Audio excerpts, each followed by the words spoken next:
Pública Segurança da Creuza, e está chegando o carnaval. Sexta-feira começa a bagunça. Rapaziada viajando, outros ficando, pessoal curtindo a Sapucaí, né? A casta, curtindo seus camarotes, né? Enfim, cada um se vira como pode. Mas uma coisa é fato: o carnaval provoca empregabilidade, gera, movimenta dinheiro. Isso é muito importante para todo mundo. O lance é esse, é fazer dinheiro honestamente, mesmo que entre aspas, né, o desonesto continua acontecendo. E nós estamos aqui para falar do desonesto, né? Do desonesto que prejudica tanto a nossa sensação de segurança pública, ou melhor dizendo, de fato, a nossa segurança pública. Bem, eu começo o vídeo hoje comentando, antes de qualquer coisa, de dois acontecimentos de ontem, né? Ambos horríveis.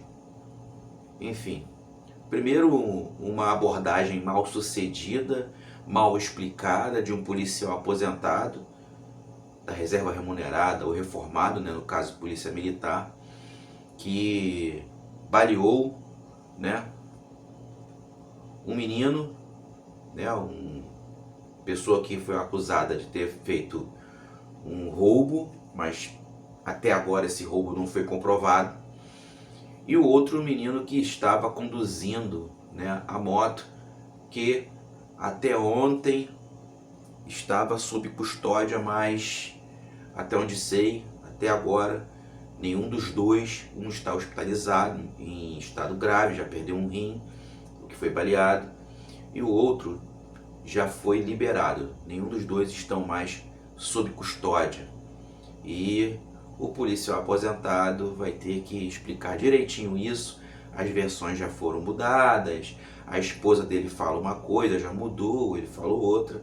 O fato é o seguinte: eu sei que é um assunto bem sensível, mas, por exemplo, eu sou policial aposentado, né? Nada é uma regra, mas um conselho: se você é policial aposentado, seja de qualquer força, evite andar armado. Viva apenas como um profissional que trabalhou uma vida inteira praticamente, doou a sua saúde, seu sangue, sua saúde mental, sua saúde física ao Estado e agora está aposentado. Eu sei que muitos continuam trabalhando ainda, certo? Mas se eu pudesse, né, se esse conselho fosse ouvido, acho que seria o melhor caminho. Gente, botou pijama, esquece armas, vai fazer qualquer coisa, vai correr, vai fazer uma faculdade, vai fazer qualquer coisa, vai escrever um livro, vai passear, vai pescar, vai vender pipoca para fazer uma graninha extra. Mas, rapaziada, tá difícil, tá complicado, certo? E a saúde física e mental do policial que passa 30, 31 anos, 35 anos trabalhando com segurança pública, operando segurança pública, não fica legal ao final da carreira. É momento de descansar. Isso é um conselho. O segundo ponto foi um tenente-coronel que estava lotado no Ceproex e com a sua esposa foi no estabelecimento comercial Jardim América. Já estava acontecendo o assalto nesse estabelecimento comercial e, infelizmente, mesmo resistindo, ele estava em menor número, sozinho, contra vários, e infelizmente ele foi baleado e morreu. Cara, se eu pudesse dar outro conselho em relação a isso, eu sei que é também outra, né, é utopia, né, e nem deveria ser assim, infelizmente, mas policial, seja qualquer policial, seja policial militar, federal, civil, rodoviário, penal, seja quem for, qualquer operador de segurança pública, infelizmente aqui no Rio de Janeiro a gente não pode andar em qualquer lugar. Alguns bairros do Rio de Janeiro, para nós, esses bairros já não existem mais. Nós passamos a nossa infância, eu, por exemplo, passei minha infância inteira na Pavuna praticamente. Nasci na Providência, fui criado na Providência, no centro do Rio de Janeiro. Depois meus pais foram morar no Vilage Pavuna, hoje faz parte do complexo do Chapadão. É um local onde eu não posso colocar o meu focinho. Infelizmente, não é preconceito, não é discriminação, mas ali passou a ser uma fração de Estado. O bairro inteiro da Pavuna não é um bairro onde um policial pode ficar transitando de um lado para o outro, porque provavelmente vai chamar a atenção, vai ser abordado e normalmente também uma andorinha só não faz verão, né? O lance onde um policial armado com uma pistola, duas, com um fuzil, consegue resistir a 3, 4, desarma um, desarma o outro, isso só acontece nos filmes. Na vida real, você levou um tiro, acabou. Levou um tiro, é chão bola, e aí o pior vai acontecer. Se estiver sozinho, é só o policial mesmo, mas se estiver com a família, ou a família vai presenciar e nunca mais vai esquecer desse fato, ou a família também vai sofrer as consequências. É fato. Então, Guadalupe, Anchieta, Pavuna, Vicente de Carvalho, Vila Cosmos, Jardim América, Vigário Geral, enfim, Manguinhos, Bom Sucesso, Jacaré, Lins de Vasconcelos, rapaziada, Engenho Novo, nada disso, nenhum desses bairros, né? Ali, Vila Isabel, uma parte dela, Grajaú, Jacarepaguá, em muitos locais de Jacarepaguá, cara, esquece, não dá, vai ser surpreendido e depois é caixão fechado e vela acesa. Infelizmente, meus sentimentos à família do Tenente Coronel, que o grande arquiteto do universo esteja iluminando, né, os corações dos familiares e também essa nova alma para que ela seja bem recebida, né? Enfim, é triste, mas é uma grande realidade. Bem, onde mora o nosso inimigo? Quem é o nosso inimigo? Eu te pergunto, estamos no caminho certo em relação ao combate ao crime organizado no Brasil? Ou está faltando muita coisa? Semana passada o governador do estado do Rio de Janeiro lançou uma nota, saiu aí em todos os órgãos de comunicação em massa, que vai pedir auxílio, né, às forças policiais dos Estados Unidos para fazer uma cooperação e considerar o Comando Vermelho como uma célula terrorista. Bem, a iniciativa primeiro tem que passar pelo governo federal, porque um Estado membro não pode fazer nenhum tipo de acordo diplomático, certo? É proibido constitucionalmente. Mas a decisão dele foi uma decisão certa ou errada? Baseada em quê? Eu não vou comentar aqui sobre decisão certa ou errada. Quem acompanha meus vídeos sabe que fiz um vídeo exatamente relacionado ao tráfico de armas, que para mim é o pior problema aqui do Brasil. Tráfico de armas, porque sem armas não tem problema, né? Não tem troca de tiros, enfim, não tem busca por um aumento, né, da extensão territorial, né? Essa guerra territorial que acontece muito aqui no Rio de Janeiro, mas, gente, não só acontece aqui. Já falei várias vezes em vários vídeos que os municípios lá da Amazônia Legal estão todos consumidos nessa guerra também. O Comando Vermelho domina, né, a Amazônia Legal e depois vem o PCC. E não, eles não fizeram uma sociedade, tá? Isso é falácia. Tá? O Comando Vermelho domina, tá bom? Os estados que compõem a Amazônia Legal e os municípios, de longe, certo? Então, essa busca por aumento da extensão territorial, ela não acontece só no Rio de Janeiro, mas aqui no Rio de Janeiro ela é mais divulgada, certo? Estamos numa vitrine, local que já foi a capital do nosso país, né? Enfim, então o nosso maior problema é o tráfico de armas. E fiz um vídeo falando sobre isso e falando sobre uma investigação da Polícia Federal, que começou com uma abordagem da Polícia Rodoviária Federal na Bahia. Uma abordagem normal. Inclusive falei sobre a importância da abordagem, tanto da Polícia Rodoviária Federal como da Polícia Militar. Tem muita importância uma abordagem. E dela começa uma investigação, assim como começou essa investigação, né, após uma abordagem da PRF, apreensão de pistolas croatas, enfim, acho que 27 pistolas, se eu não me engano, e aí numa cooperação também entre as polícias estaduais, algumas, porque nem todas tinham começado ainda a procurar identificar, né, a origem das armas, algumas, depois uma outra integração com a polícia do Paraguai e com a polícia dos Estados Unidos, né, uma célula do tráfico de armas foi derrubada, inclusive ela era liderada por um alto oficial, né, das Forças Armadas do Paraguai, certo?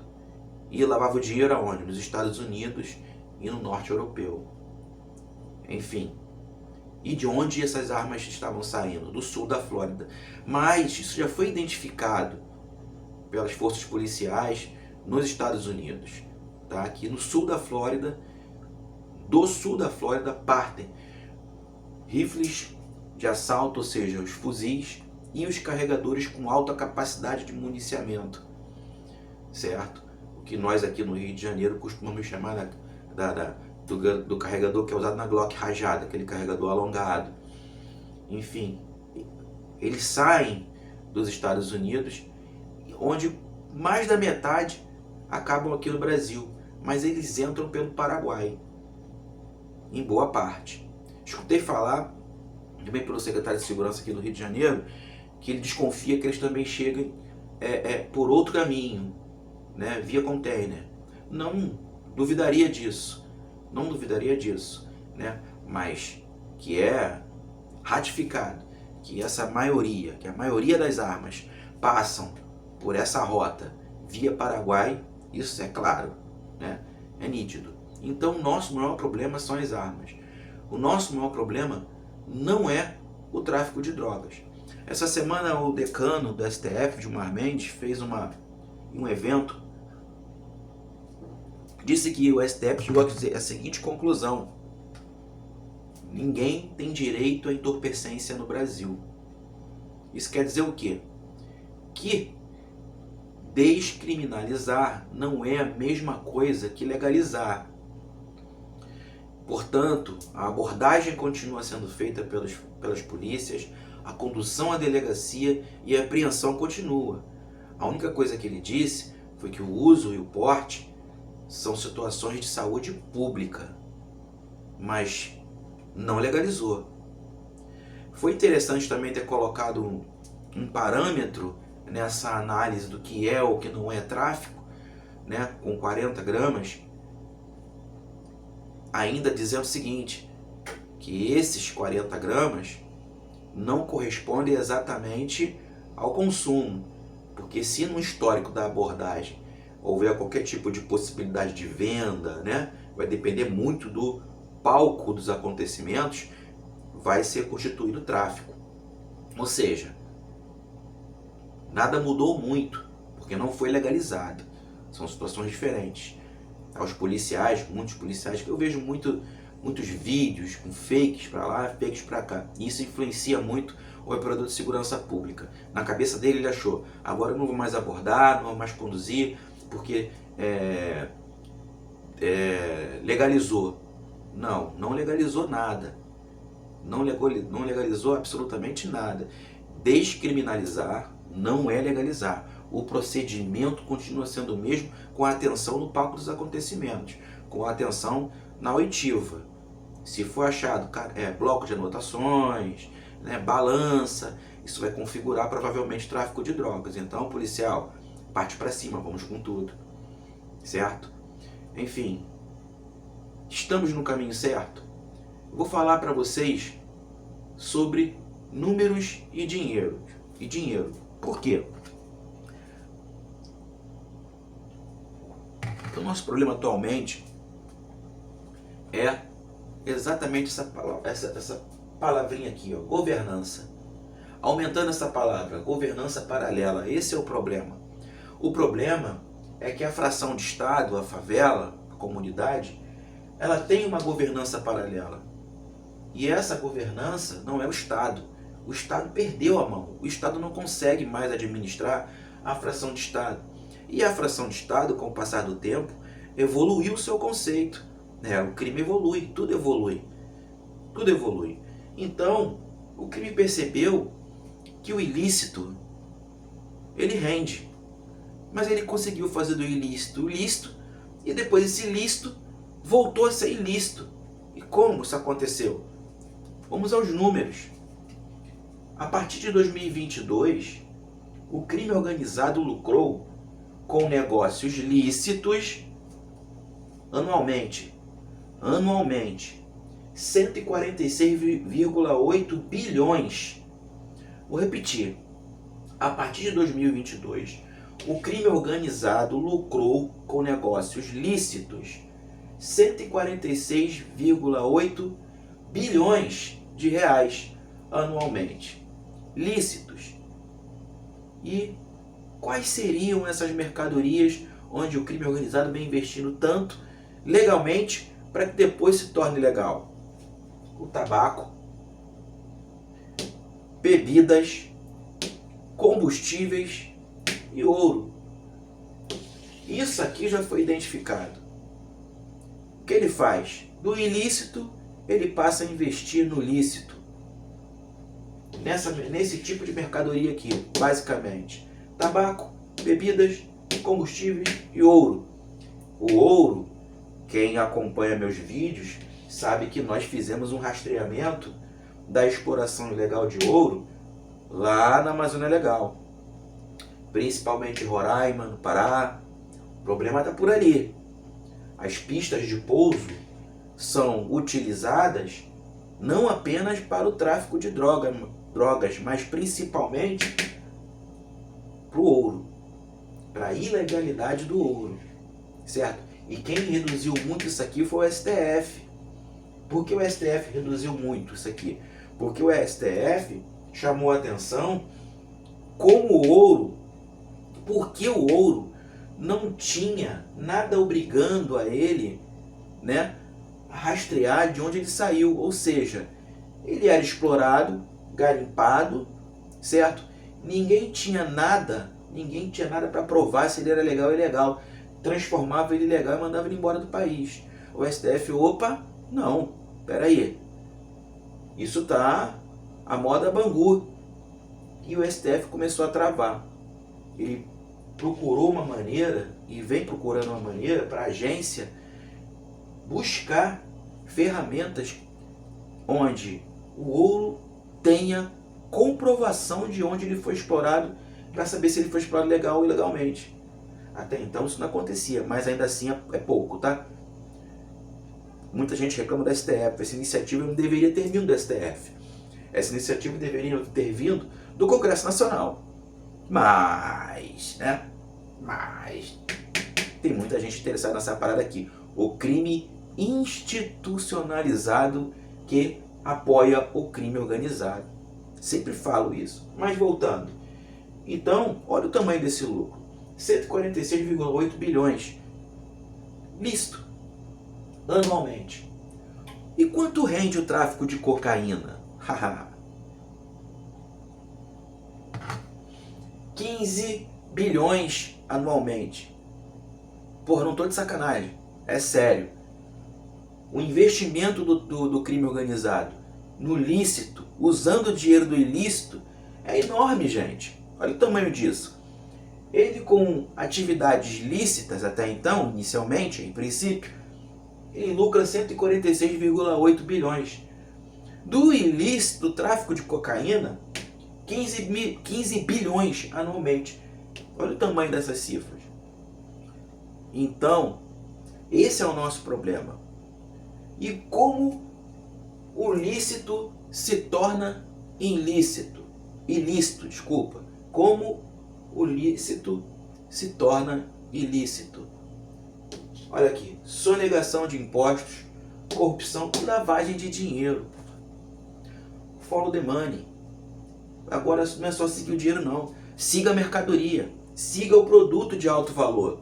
Porque esses produtos aqui, todos eles, engraçado, quem quem já está acostumado comigo, quem vê os vídeos, sabe que eu também tenho uma outra pauta que é a história da África tradicional. E lá na África tradicional, né, os europeus, principalmente os portugueses, foram os primeiros a chegarem, né, os primeiros que colocaram os pés em solo africano para explorar em 1450, eles começaram a explorar exatamente os bens de prestígio. Bens de prestígio, bens de alto valor naquela época para os africanos, para os reinos africanos. Atualmente, o tabaco continua sendo, né, um bem de prestígio. Olha que doideira, 2025. Então, isso aqui, esses produtos têm alto valor. E aí você vem na sonegação de impostos, na corrupção e na lavagem de dinheiro. E aí eu te falo, existe integração? Não, não existe integração. Por quê? A segurança pública trabalha sozinha, a fiscalização tributária trabalha sozinha e a inteligência financeira também trabalha sozinha. Ou seja, se não existe integração, você não consegue ter essa percepção do que acontece aqui. Ou seja, trabalham separados.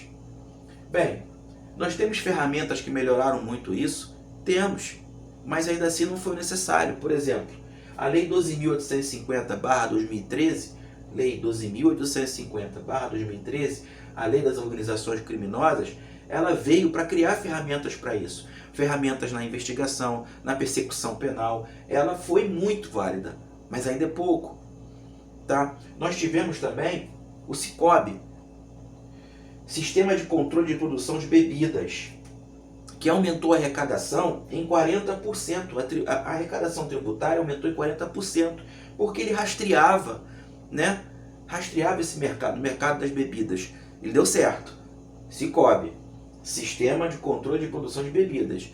Ele aumentou a arrecadação tributária em 40%. Sabe o que aconteceu com ele? Em 2016 ele saiu do ar. E aí virou Bangu de novo, virou bagunça. É o que eu te digo. O crime institucionalizado é esse cara, o crime institucionalizado que mantém o alicerce do crime organizado. O crime nas instituições. Ele mantém, de fato. Porque quando ele tira um sistema desse do ar, que rastreava a ilegalidade e transformava o ilegal em legal, ou seja, aumentando a arrecadação tributária em 40%, ele sai do ar. Ele aumenta o potencial da sacanagem, aumenta o ilícito. Como deveria ser feito esse rastreamento de bens de valor? Né? Nós vivemos, e já disse aqui outras vezes, o nosso modelo de federalismo, ele é um modelo tridimensional, o nosso modelo de federalismo. E por que ele é tridimensional? Ele é tridimensional porque ele tem a União, os Estados-membros e os municípios. Um modelo tridimensional de federalismo. O nosso modelo, né, de acordo com a nossa Constituição Federal de 1988. Mas ele não age dessa forma. Não age. Você percebe que não tem integração. Não tem integração segurança pública, fiscalização tributária e inteligência financeira. Porque, na verdade, sistema de justiça, COAF, Receita Federal, Polícia Federal, polícias estaduais, Polícia Rodoviária Federal, agências reguladoras, guardas municipais deveriam estar trabalhando juntos. Deveriam estar trabalhando juntos. Para quê? Para que fosse rastreado esses bens. Certo? Para que não acontecesse essa lavagem de dinheiro, para que não acontecesse a transformação do ilícito, o tráfico de cocaína, que rende 15 bilhões anualmente, ao lícito, que rende 146,8 bilhões anualmente, ao crime organizado. Ele começa lícito, ele se torna ilícito porque vem a sonegação, a corrupção e a lavagem de dinheiro. E aí eu te digo, o nosso pior inimigo é o tráfico de drogas. Bem, na Suíça, por exemplo, a heroína é permitida para os dependentes, né? Aqueles pacientes que já estão muito dependentes, a heroína é permitida. A Suíça é um dos países mais seguros do mundo. Portugal também houve uma liberação, né? Uma flexibilidade no uso e porte de drogas. Estados Unidos, mais de 20 estados. Aqui no Brasil, a gente discute pauta de costume. A gente discute pauta entre conservadores e não conservadores, o que não leva a lugar nenhum, porque o ilegal continua acontecendo. Sempre aconteceu e continua acontecendo cada vez mais forte. Por que cada vez mais forte? Porque senão o tráfico de cocaína não teria esse lucro de 15 bilhões anualmente. Nós estamos falando apenas aqui do tráfico de cocaína. Maconha não, as drogas sintéticas não. A gente não está falando dos outros produtos, apenas da cocaína. E essa cocaína se transforma em um lucro exorbitante ao crime organizado. 146,8 bilhões. Sabe que o crime organizado faz com esse 146,8 bilhões anualmente que ele recebe, que ele tem de lucro, com o lícito que passa a ser ilícito?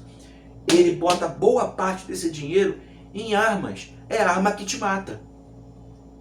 É a arma que o cara vai te assaltar para tomar um telefone celular, te dar um tiro no meio do teu rosto, que mata teu filho, mata tua mãe, te mata, mata teu pai. É a arma que te mata. É a munição que sai da arma investida aqui, ó, com esse valor exorbitante que deveria estar sendo tributado, deveria estar voltando para o Estado brasileiro, e não, ele vai para o bolso do crime organizado. É esse valor aqui que é investido em armamentos. E esses armamentos matam todos os dias. Matou um tenente-coronel ontem, matou também outro policial no mês passado numa operação no Complexo de Israel. Mata criança, mata adulto, mata idoso, mata todo mundo. Um senhor saiu de São José dos Campos, um senhor com 80 anos de idade, se não me engano, entrou no Complexo de Israel, levou um monte de tiro, caiu numa vala, não morreu por sorte. Sabe de onde vem esse armamento? Daqui, ó, 146,8 bilhões do ilícito que se torna lícito para se tornar ilícito de novo. Porra, a gente está correndo atrás do próprio rabo por causa de pauta conservadora. Eu só vejo o Congresso Nacional discutir pauta conservadora. Eu só vejo a Alerj aqui no Rio de Janeiro discutindo pauta conservadora. Eu vejo a Câmara dos Vereadores, que não tem muito a ver com isso, discutindo pauta conservadora. Mata, não sei o que, babá. Porra, isso não chega a lugar nenhum. Isso chama atenção para visibilidade. Porque o povo está meio confuso, a população brasileira está confusa. Está com medo, não pode ir a lugar nenhum, fica discutindo um com o outro, faz um L, faz isso. Essa palhaçada toda que não chega a porra de lugar nenhum. Certo? Eu estou falando para vocês de números, de dinheiro. Isso aqui chega a algum lugar. Tá? O lucro alto e a proibição levou à infiltração do crime organizado. Escuta bem, o lucro alto e a proibição levou à infiltração do crime organizado nas polícias e na administração pública. Esse é o nosso problema maior. Essa porra gera dinheiro. Isso é capitalismo, certo? E aí o funcionário público efetivo, de provimento efetivo, o servidor público, que fez concurso público para entrar nas polícias e também em outros órgãos da administração pública, direta ou indiretamente, direta ou indireta, certo? Ele é corrompido, porque tem muito dinheiro envolvido, pô. Ele é corrompido porque é cultural, né? A corrupção brasileira é cultural. Isso está na nossa história do Brasil. Eu sou professor de história também. Nos mínimos detalhes. Os nomes mais famosos que nós conhecemos, por exemplo, Valença, Marquês de Valença, traficante de escravos. Fernando de Noronha, que leva o nome de o arquipélago, lá no Nordeste, leva o nome de Fernando de Noronha. Cristal Novo, traficante de índios, traficante de negros, traficante de pau-brasil, de recursos naturais, traficante. Rio Bonito, São Gonçalo, Torres Homem, conhecido apostolado, né, muito falado por José Bonifácio.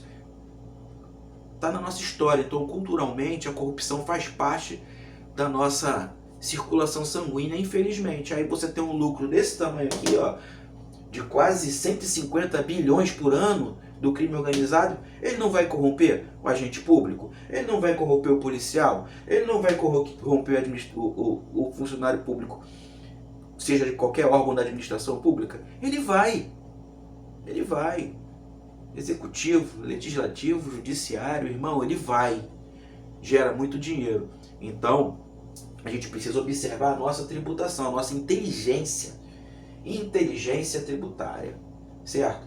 Segurança pública, fiscalização tributária e inteligência financeira precisam andar de mãos dadas para observar a sonegação de impostos, a corrupção, a lavagem de dinheiro e acabar com a governança paralela.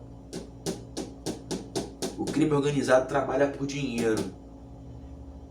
Pega o dinheiro deles, pega tudo que eles estiverem fazendo de ilícito, transformando em ilícito, e você vai perceber que isso aqui vai cair. E que a gente vai alcançar um novo caminho na sensação de segurança pública. Pega essa visão. Pega essa visão. É preciso aprimorar o nosso sistema de fiscalização tributária. Certo? Tudo isso aqui tem que ser rastreado. O dinheiro do crime precisa ser rastreado. E nisso tem que haver integração. Uma integração enorme. Tem que derrubar o crime institucionalizado para poder enfraquecer o crime organizado e a gente conseguir alcançar alguma coisa dentro do conceito de segurança pública. Jefferson Aroche, um barco remando contra a maré.